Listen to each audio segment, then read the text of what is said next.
참 예수님, 오늘은 2월 10일 성녀 스콜라스티카 기념일입니다. 진리와 오류는 다릅니다.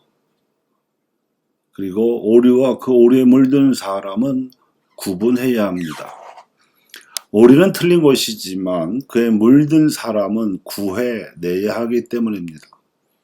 그렇지 않으면 그 오류가 그에 물든 사람들뿐만 아니라 우리가 사는 세상 전체를 죄로 더럽힙니다.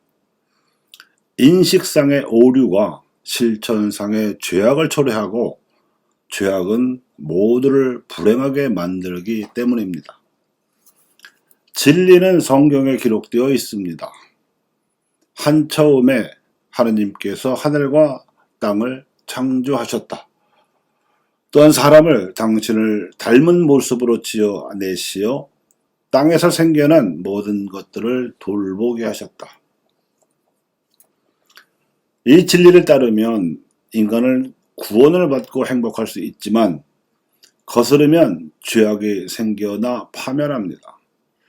진리를 거스르는 대표적인 죄악이 피조물을 창조주 자리에 올려놓고 섬기는 우상 숭배입니다.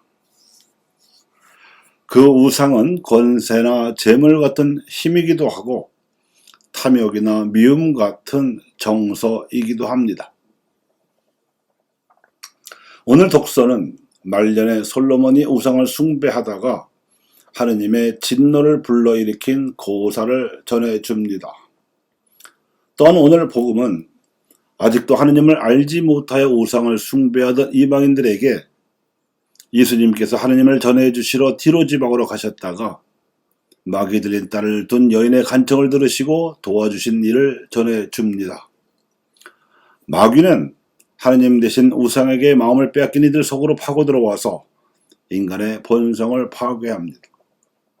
따라서 독서의 교훈으로는 우리가 오늘날에도 여전히 성행하는 우상 숭배를 왜 타파해야 하는지를 알 수 있고, 복음의 교훈으로는 우리가 아직도 우상 숭배에 빠진 이들이나 하느님을 알지 못하는 무신론자들이나 그 어느 진리도 알 수 없다고 여기는 불가지론자들 또는 진리에 대해 아무 관심도 없이 그저 먹고 사는 데만 몰두하는 중생들에게 진리를 알려주거나 적어도 그 오류에서 벗어나도록 일깨워줘야 하는지를 알 수 있습니다.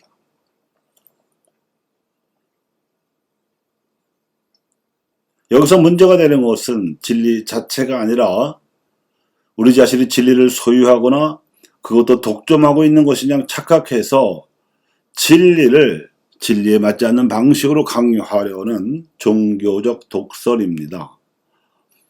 로마나 유럽 사람들이 모두 하느님을 믿고 있었던 고대와 중세 그리고 근세에 이런 종교적 독선이 횡행하였습니다. 그래야 다른 대륙에 살면서 다른 종교를 신봉하거나 다른 신념을 지닌 이들에게 진리를 강요하는 바람에 진리가 절해지기는커녕 진리가 오히려 스스로 만든 울타리에 갇혀버리는 불행한 선교 실패 사례의 역사가 저질러졌습니다. 하느님께서는 당신의 뜻인 진리를 우상적인 방식으로 전하라고 하시지 않았고 하느님께서 정하신 방식으로만 전하라고 명하셨습니다.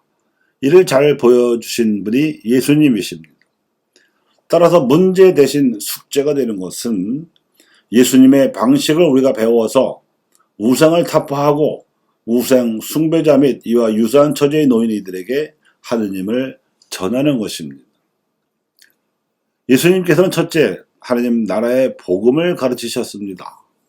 사람들이 지닌 양심과 이성과 의지에 호소하셨던 것입니다. 둘째, 병으로 고통받는 이들을 찾아가시고 위로해 주셨으며 가능한 한 고쳐주셨습니다. 공동 선에 헌신하는 사명이요 책임이며 진리에 따른 사랑의 방식입니다. 셋째, 마귀 들린 이들이 찾아오면 두말할 것도 없이 그 마귀를 쫓아내서 그 사람을 자유롭게 해방시켜 주셨습니다. 사회 악에 맞서는 사명이요 책임이며 진리에 따른 정의의 방식입니다. 그리고 넷째, 가르침과 치유와 구마의 사도적을 행하시면서 반대자들과 적대자들 그리고 무관심자들의 죄악에 휘둘려서 죄도 없이 죄인으로 몰리셨지만 그 억울함을 피하지 않으셨고 오히려 그 십자가를 짊어지시고 순환의 길을 가셨습니다. 섣불리 신자를 늘리려다가 문제를 키우지 말아야 하고 그보다는 숙제를 제대로 해서 진리에 충실하는 것이 부활의 길입니다.